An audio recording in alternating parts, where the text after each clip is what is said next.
नमो देव्यै महादेव्यै शिवायै सततं नमः नमः प्रकृत्यै भद्रायै नियतः प्रणतास्मि ಆತ್ಮೀಯ ವೀಕ್ಷಕ ಬಂಧುಗಳಿಗೆ ನಮಸ್ಕಾರ. ನಾವಿವತ್ತು ವಿಡಿಯೋ ಮಾಡುವಂತಹ ಉದ್ದೇಶ ಏನು ಅಂತಂದ್ರೆ, ಇಲ್ಲಿ ನೀವು ನೋಡ್ತಾ ಇರುವಂತಹ ತಾಯಿಯ ವಿಗ್ರಹ ಶ್ರೀ ಪಾತಾಳ ವಾರಾಹಿ ಅಂತ.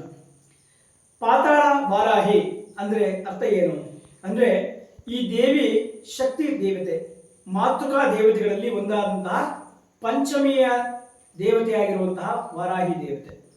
ಈ ವಾರಾಹಿ ದೇವತೆಯನ್ನು ನಾವು ಏನು ಪೂಜೆ ಮಾಡಬೇಕು ಅಂತಂದ್ರೆ, ಎಷ್ಟೋ ಜನಕ್ಕೆ ತಮ್ಮ ಕುಲದೇವತೆ ಯಾರು ಅಂತಾನೆ ಗೊತ್ತಿರೋದಿಲ್ಲ. ಕುಲದೇವತೆ ಶಾಪವನ್ನ ಅನುಭವಿಸ್ತಾನೆ ಇರ್ತೀವಿ. ಪ್ರತಿದಿನ ನಾವು ಯಾವುದೋ ಒಂದು ರೀತಿಯಾದಂತಹ ಸಂಕಷ್ಟಗಳಿಗೆ ಬೀಳ್ತಾನೆ ಇರ್ತೀವಿ. ಅಂದ್ರೆ ಆರ್ಥಿಕ ಸಂಕಷ್ಟ ಇರಬಹುದು, ಸಾಮಾಜಿಕ ಸಂಕಷ್ಟ ಇರಬಹುದು, ಈಗಿನ ಒಂದು ಪೀಳಿಗೆಯಲ್ಲಿ ಅನುಭವಿಸ್ತಾ ಇರುವಂತಹ ವಿವಾಹ ಸಮಸ್ಯೆ ಇರಬಹುದು. ಈ ರೀತಿಯಾದಂತಹ ಸಮಸ್ಯೆಗಳನ್ನೆಲ್ಲ ಕೂಡ ದೇವತಾ ಶಾಪದಿಂದ ನಮಗೆ ಪ್ರಾಪ್ತಿಯಾಗ್ತಾ ಇರುತ್ತೆ.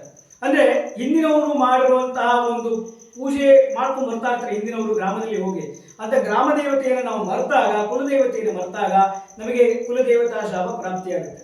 ಇಂಥ ಶಾಪಗಳನ್ನೆಲ್ಲ ಇದ್ದಾಗ ನಾವು ಏಳಿಗೆ ಆಗೋದನ್ನ ಯಾವತ್ತೂ ಆಗೋದೇ ಇಲ್ಲ. ಹಾಗಾಗಿ ಅಂತ ಯಾರು ಆ ರೀತಿಯಾದಂತಹ ಸಮಸ್ಯೆಯನ್ನು ಅನುಭವಿಸ್ತಾ ಇದ್ದೀರಾ, ವಿಶೇಷವಾಗಿ ಮದುವೆ ಯಾರಿಗೆ ಆಗ್ತಾ ಇಲ್ಲ, ಕಂಕಣ ಬರ ಯಾರಿಗೆ ಕೂಡ್ ಬರ್ತಾ ಇಲ್ಲ, ಅವರೆಲ್ಲ ಕೂಡ ಈ ವಾರಾಹಿ ದೇವಿಯ ಒಂದು ದರ್ಶನ ಮತ್ತೆ ಪೂಜೆಯಿಂದ ನಿಮ್ಮ ಮನೋವಾಂಛೆಗಳೆಲ್ಲ ಪೂರ್ಣ ಆಗುತ್ತೆ.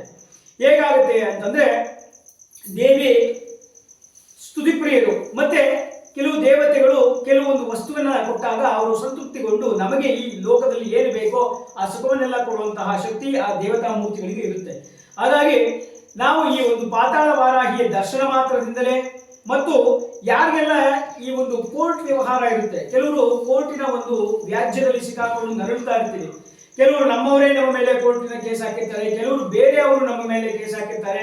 ಯಾವುದೇ ರೀತಿಯಾದಂತಹ ಸಿವಿಲ್ ಕೇಸಸ್ ಅಂದ್ರೆ ಭೂಮಿ ಸಂಬಂಧಪಟ್ಟಂತಹ ದೋಷಗಳು ಯಾವುದಾದ್ರು ಇದ್ದಾಗ ಈ ದೇವಿ ಹತ್ರ ಬಂದು ಸುವರ್ಣಗಡ್ಡೆಯಲ್ಲಿ, ಅಂದ್ರೆ ಸುವರ್ಣಗಡ್ಡೆ ಅಂದ್ರೆ ಭೂಮಿಯಲ್ಲಿ ಬೆಳೆಯುವಂತಹ ವಸ್ತು ಆಗಿರೋದ್ರಿಂದ ಆ ಸುವರ್ಣಗಡ್ಡೆಯನ್ನ ತೆಂದು ಆ ದೇವಿಗೆ ದೀಪವನ್ನು ಹಚ್ಚೋದ್ರಿಂದ ವಿಶೇಷವಾಗಿ 5 ವಾರ ದೀಪ ಹಚ್ಚಬೇಕು. ಕಾರಣ ಏನು ಅಂತಂದ್ರೆ, ಪಂಚಮಿ ಪಂಚಭೂತೇಶಿ ಪಂಚಸಂಖ್ಯೋಪಚಾರಣಿ ಅಂತ ಈ ದೇವಿಗೆ 5 ಅನ್ನೋ ವಸ್ತು ತುಂಬಾ ಪ್ರೀತಿಕರವಾಗಿರುವಂತದ್ದು. ಹಾಗಾಗಿ 5 ವಾರಗಳು ಬಂದು ಸುವರ್ಣಗಡ್ಡೆಯಲ್ಲಿ ದೀಪ ಹಚ್ಚಬೇಕು.